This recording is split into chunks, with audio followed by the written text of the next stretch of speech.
Интересна ли профессия таксиста? На этот вопрос, пожалуй, нет однозначного ответа. Ежедневно им приходится общаться с влюбленными романтиками, выслушивать истории от городских сумасшедших, спорить на политические темы, делать вид, что не слышат ругань парочки на заднем сиденье и просто разговаривать с нормальными людьми на бытовые вопросы.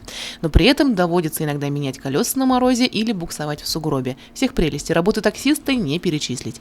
Будни водителей такси скучными точно не назовешь, впрочем, как и дежурство диспетчеров. Светлана Ершова трудится в любимом уже более 5 лет. Менять свою работу не намерена, отчасти от того, что привыкла к клиентам такси. Сегодня была очень рада лицезреть наших постоянных клиентов, а также новые были, те, которые в течение этого года добавились.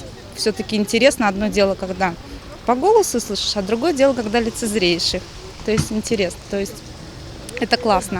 Такси «Любимый» имеет важный отличительный признак. В перевозке участвуют только классические авто. Есть в этом доля романтики, подчеркивает администратор «Любимого» Елена Байназарова. Да и мы единственные, кто отмечает день рождения организации подарками для клиентов. Ежегодный розыгрыш призов – это делается для того, чтобы наших постоянных клиентов хоть как-то отблагодарить за то, что они действительно вызывают нас. Некоторые клиенты не просто каждый день вызывают, а вообще по несколько раз в сутки. То есть и хоть чтобы как-то отблагодарить их, для этого и делаются такие акции. Естественно, вежливое отношение, да, быстрая подача такси – это одно, это принцип работы такси. Но постоянных клиентов хочется же как-то еще и поощрить, то есть вот для этого, в общем-то, мы и делаем такие акции.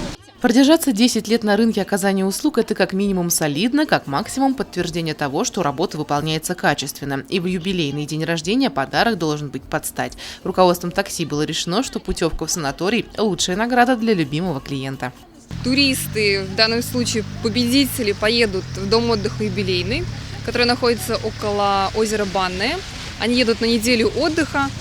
Путевка включает 2 взрослых, полный пансион. Поэтому нужно будет просто приехать и отдыхать. В розыгрыше участвовало несколько сотен купонов. Как и в любой лотерее, выигрышными оказались не все. Но приятные подарочки сибайцы все же получили. К слову, первоапрельский розыгрыш призов от такси заставил улыбнуться всех присутствующих. Ведь, как ни странно, отвертки доставались женщинам, плойки-утюжки – мужчинам. А вот обладательницей главного приза – путевки в санаторий – стала 10-классница первой школы Катя Юсупова.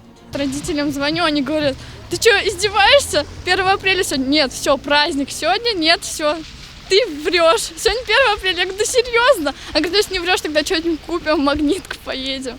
Я такая: да нет, серьезно, сертификат на руках, все нормально. Это первый мой выигрыш, можно сказать. Спасибо им, что они устраивают такие мероприятия, что людям можно что-нибудь выиграть.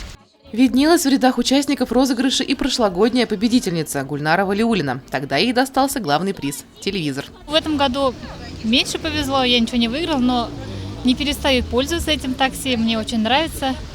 Они всегда вовремя приезжают, я им желаю процветания. Каждый год дальше проводить такие же розыгрыши и надеюсь, на следующий год что-нибудь выиграю.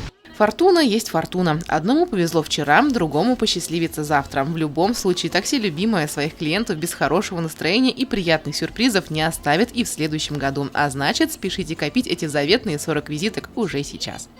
Елена Афанасьева, Дамир Хайбуллин, Гульгина Раскильдина, телекомпания СТВ.